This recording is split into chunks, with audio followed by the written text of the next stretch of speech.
In northern Bavaria, a small village called Hohenwacht preserves a Romanesque church built on foundations even older.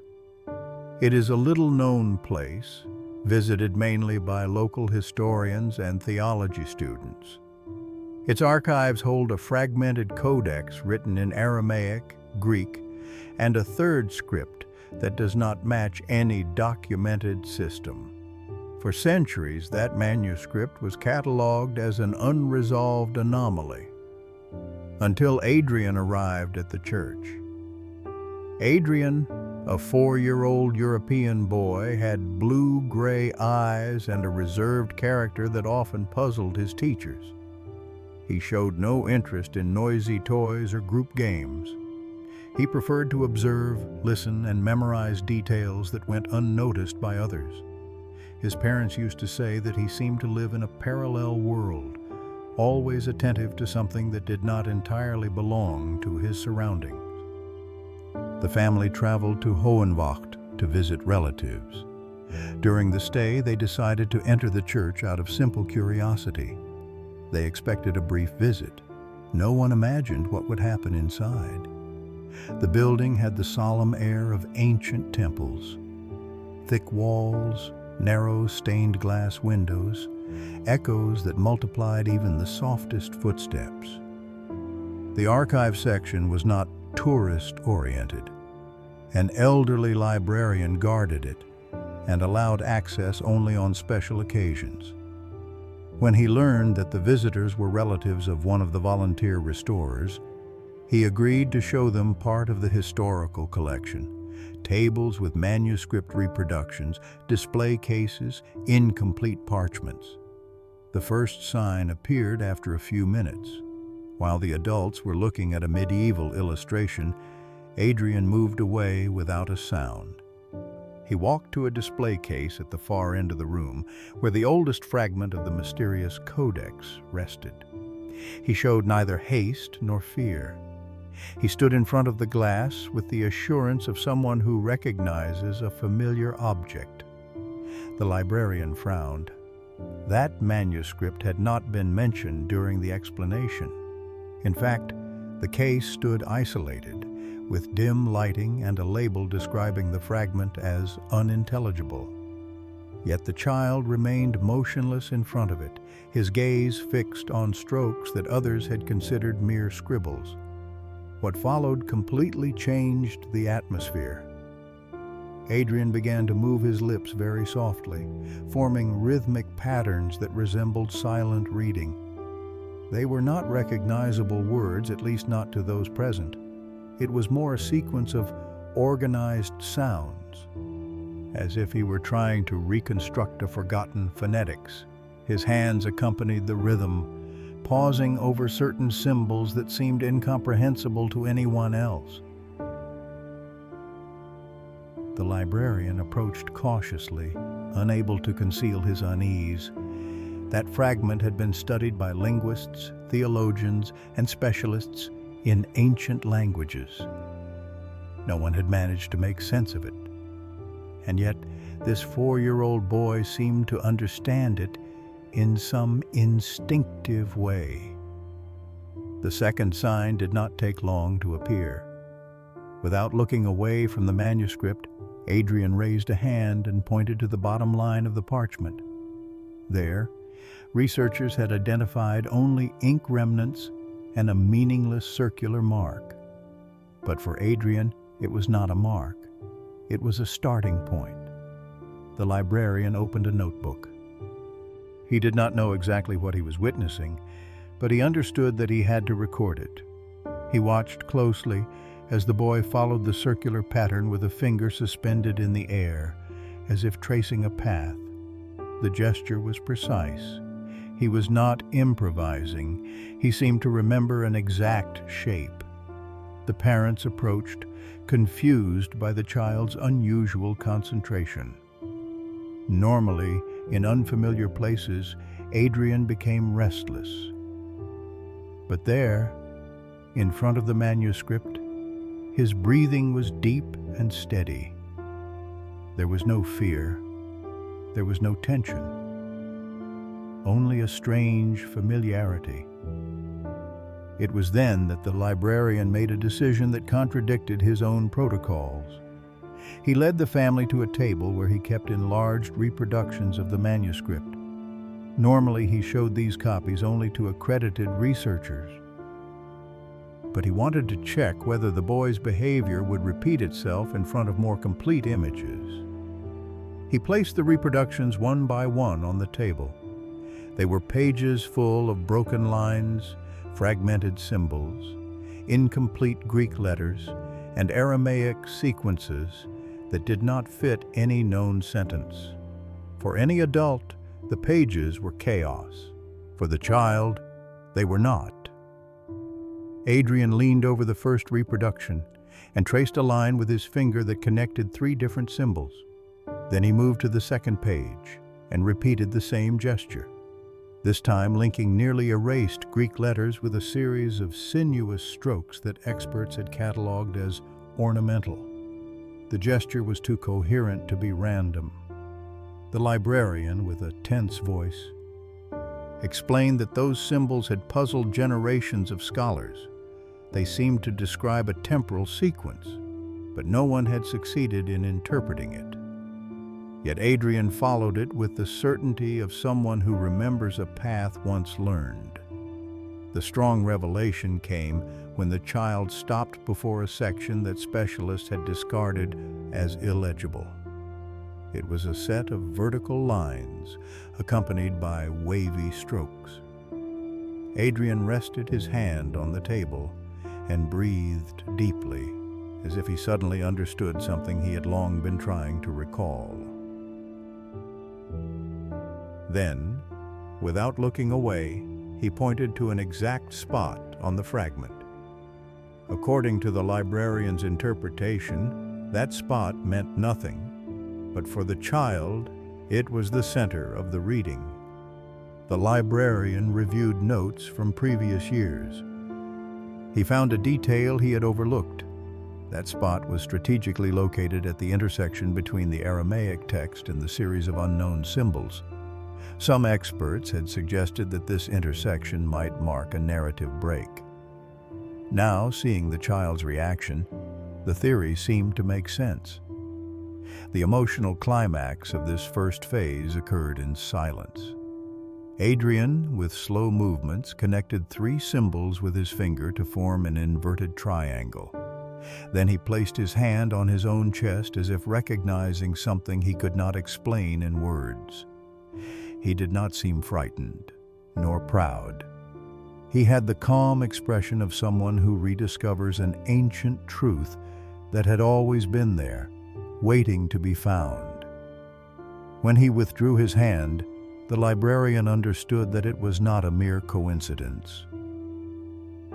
The child had pointed exactly to the section that some theologians considered, without evidence, a possible reference to the lost years of Jesus. In that instant, without having uttered a single direct word, Adrian had reopened a mystery that had remained unanswered for millennia, and the unanimous feeling in the room was that this was only the beginning. After that first encounter with the manuscript, the atmosphere in the church changed completely. No one commented on it openly, but everyone present had the same impression. What had happened could not be explained as a simple, childish coincidence. Adrian had shown an instinctive reading ability that matched neither his age, nor his education, nor the usual behavior described by his teachers. The librarian, still uneasy, decided to contact a philologist who lived a few kilometers away. He was an expert in ancient languages who occasionally collaborated on the restoration of medieval documents. He was not a man given to superstition or emotional interpretations. In fact, he was known for quickly dismantling any romantic reading of historical manuscripts. His arrival would allow verification of what had been seen. While they waited for him, Adrian's parents tried to distract the child. But what happened next became the 2nd indisputable sign that something extraordinary was underway. Adrian had taken one of the enlarged reproductions of the manuscript that the librarian had left on the table. He did not treat it as a drawing or a game. He approached it with the same calm seriousness he had shown in front of the display case. He leaned over the page and began to trace with his finger a pattern that had been evident to no one. A continuous line that ran zigzagging across the page as if connecting apparently unrelated fragments. The librarian followed the trajectory. It was impossible for the child to know that this line coincided with a failed attempt made decades earlier to reconstruct the lost order of the manuscript. That attempt had never been published. It existed only in a notebook hidden in a drawer of the archive. Unknowingly, Adrian was repeating the same path. Minutes later, the philologist arrived. He entered with a determined step, prepared to dismiss exaggerations. But his attitude changed immediately when he saw Adrian bent over the reproductions. It was not common for a child to remain still for so long, and even less so in front of incomprehensible symbols. The philologist placed on the table a partial copy of the codex that he had been analyzing in his study. It was a section where isolated Aramaic letters appeared alongside curved lines that did not belong to any recognized alphabet. For years, he had cataloged them as ornaments or signs of wear. However, when he placed the copy near Adrian, the unexpected happened.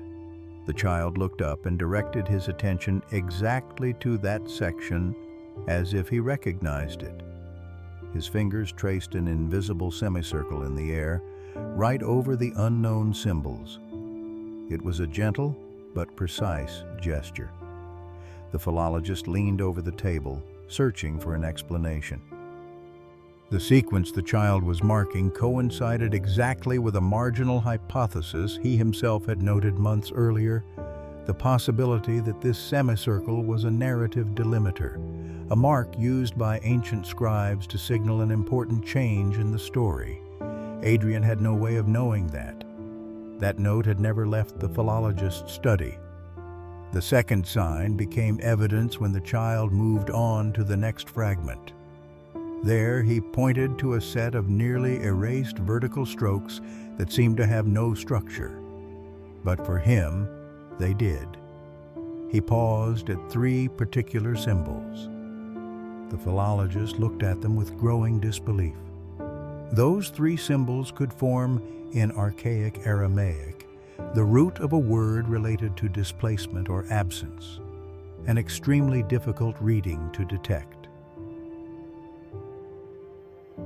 The philologist, who rarely showed emotion in public, took a deep breath to maintain his composure. What he was witnessing contradicted every rational framework, and yet it was happening before his eyes with indisputable coherence.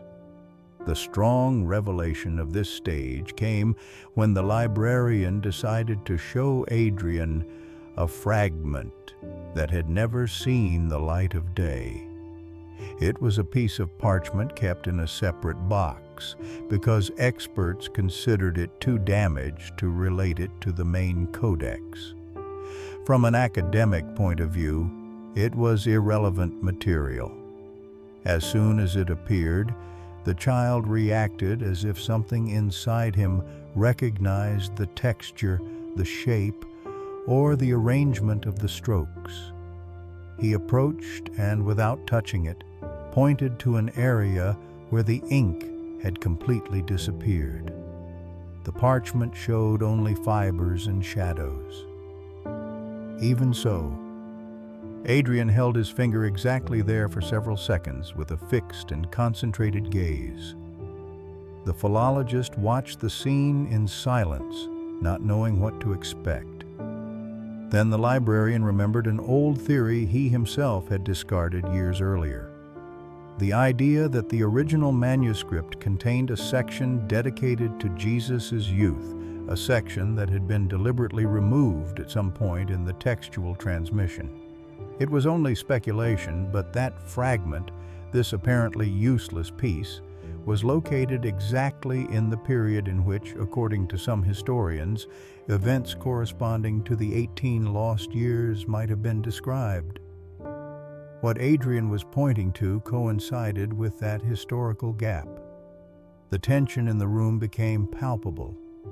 No one knew how to interpret what had happened. No one wanted to pronounce the obvious conclusion. A 4-year-old boy seemed to be identifying an absence within a manuscript of unknown origin, an absence that had generated theological debates for centuries. The emotional climax came when Adrian, without warning, placed his hand on his own chest, just as he had done in front of the display case. It was not a dramatic gesture, it was a silent recognition. The librarian felt a chill. The philologist put his hand to his forehead, trying to understand. The parents looked at each other with a mixture of bewilderment and anguish. The child slowly lowered his hand and turned his gaze back to the enlarged reproduction of the manuscript. His eyes showed neither fear nor confusion. They seemed to reflect the calm certainty of someone who has just remembered something too ancient to belong to someone so young. It was at that moment that the philologist made a decision no one expected. He said it was necessary to check a forgotten archive of the monastery, an archive that contained a medieval copy of the codex made by an anonymous scribe. That copy was considered incomplete, but now it might reveal connections that had gone unnoticed. Everyone understood that they were entering a new phase of the mystery, and although no one said it openly, the feeling in the room was clear. What Adrian had pointed to did not only refer to a lost fragment of the manuscript, it pointed directly to the years in which Jesus disappears from the Bible. The forgotten archive mentioned by the philologist was not a simple collection of documents. It was a room closed for decades, located in one of the side towers of the church, where the dry climate had preserved medieval manuscripts that had never been officially catalogued. Its shelves housed incomplete copies, notes from unknown monks, and fragments that had never been thoroughly studied. The family was granted exceptional entry. The librarian opened the door with an old key that barely turned in the lock. Inside it smelled of aged wood, parchment, and accumulated dust. The light from the corridor barely reached, so they turned on 2 portable lamps. There, the first sign of this new phase occurred. As soon as he crossed the threshold, Adrian moved straight toward a specific shelf without looking around. He did not hesitate for a second.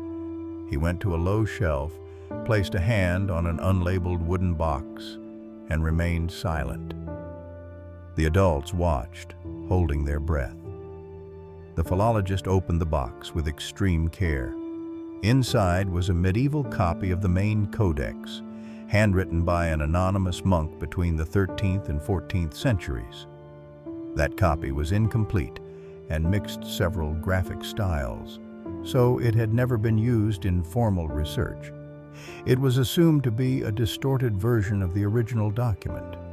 However, the child did not move away from the box.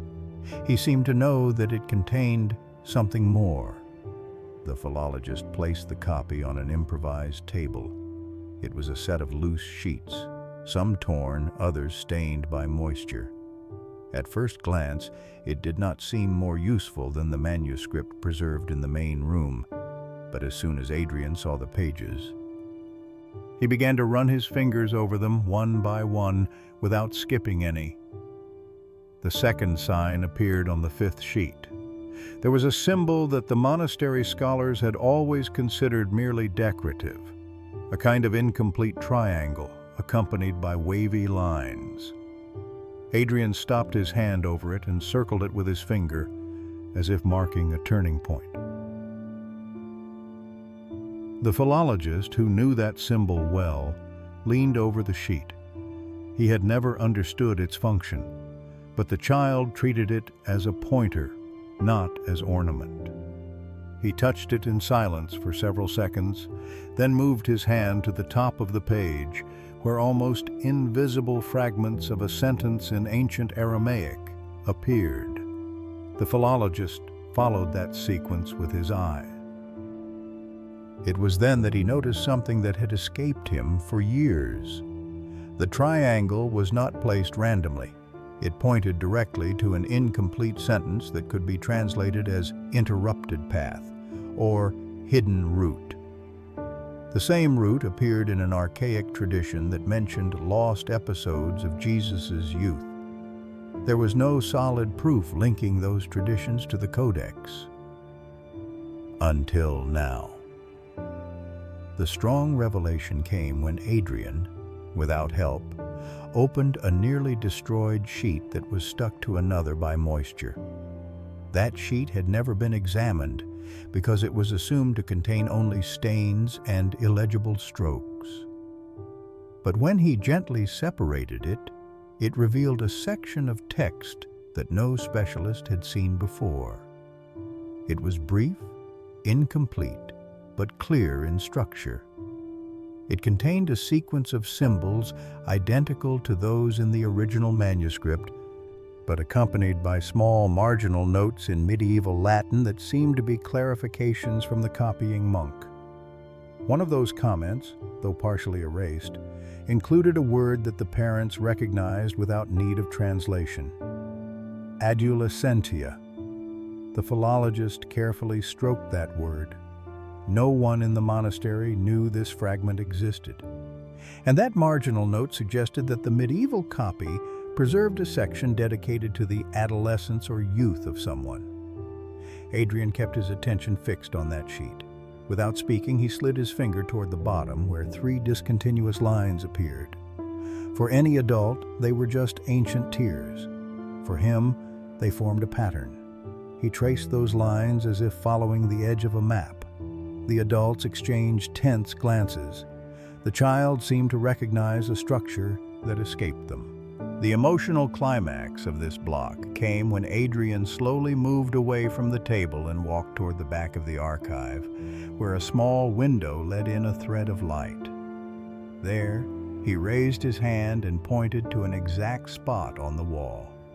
There were no shelves, no boxes, no visible objects, only stone.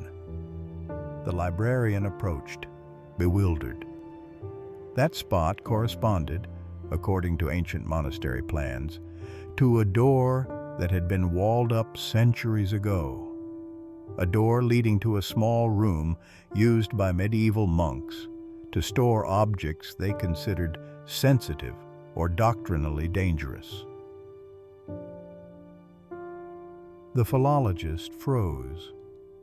It was not usual for a child to head toward an empty wall with such determination. Elena felt a shiver. She did not understand what her son saw there, but the intensity of his gesture was impossible to ignore. The librarian, with trembling hands, asked for an additional lamp.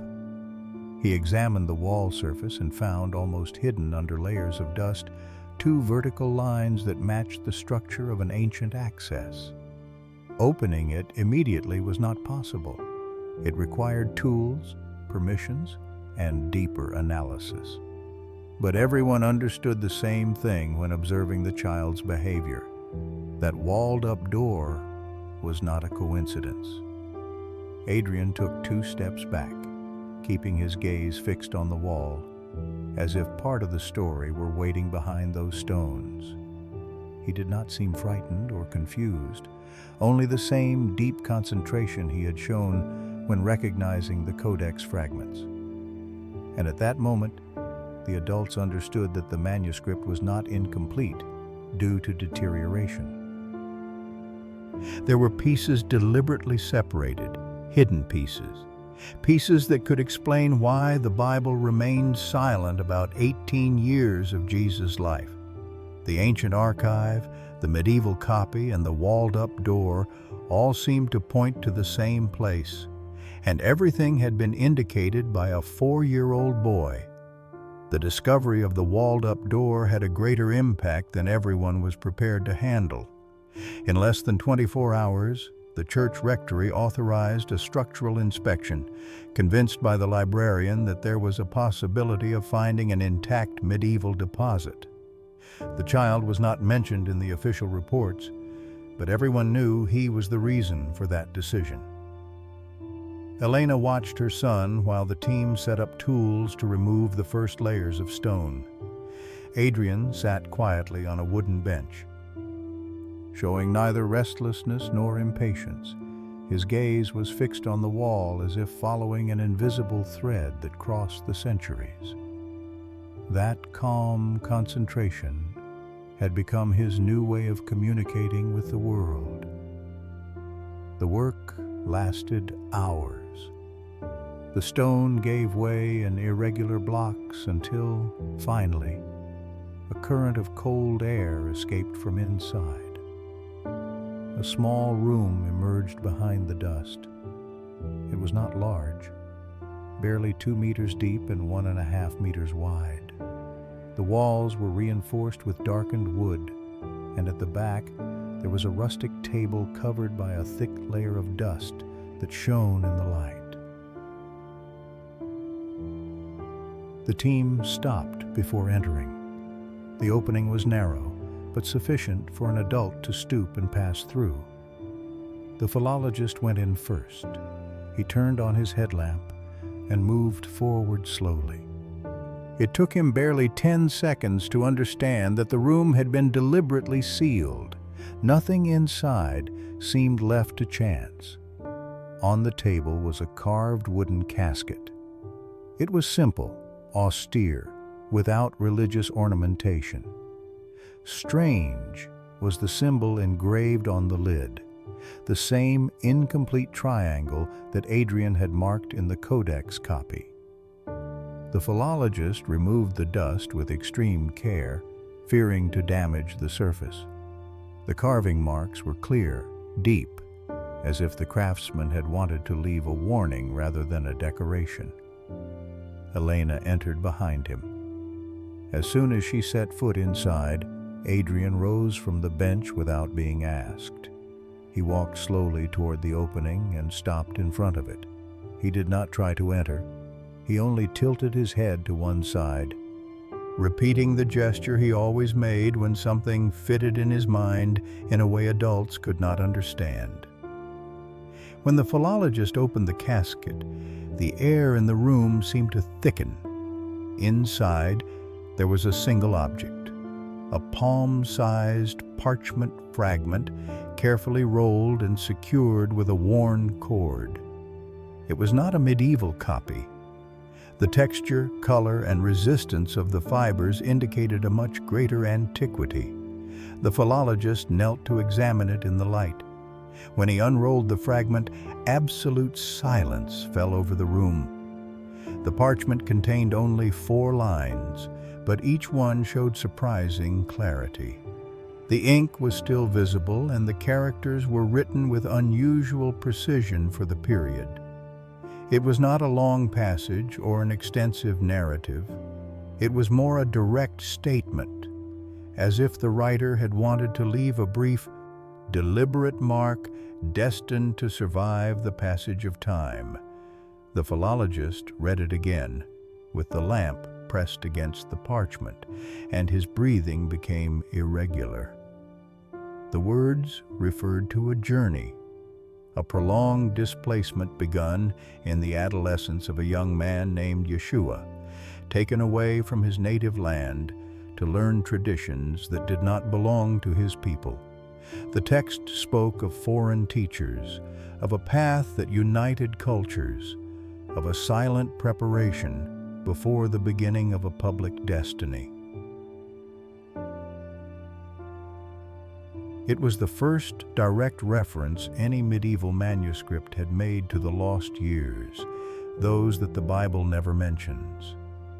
The 18 years of silence now had a written explanation, one that did not come from legends or late interpretations, but from a fragment deliberately preserved for centuries. The philologist looked up at Adrian. The child still stood there, quiet, without having spoken a word. He seemed to understand every detail without needing to see it up close. He showed neither surprise nor pride, only a deep calm, as if he had been waiting for that fragment since the first day he set foot in the church.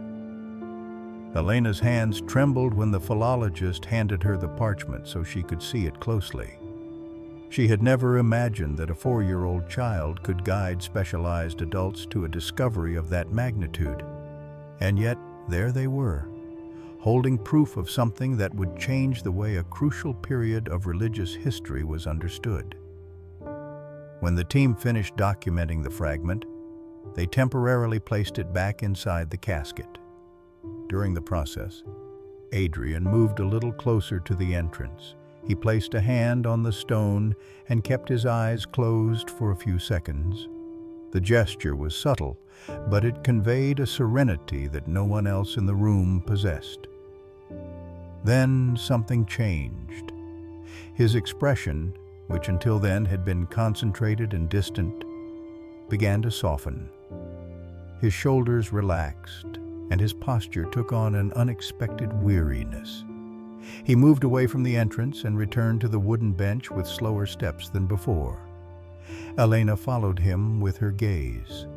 The child sat down, rested his hands on his knees, and let out a deep sigh, as if the tension that had guided each of his movements over the past days had begun to dissipate. When he looked up, his eyes had a calm glow, free of the intensity he had shown from the very beginning.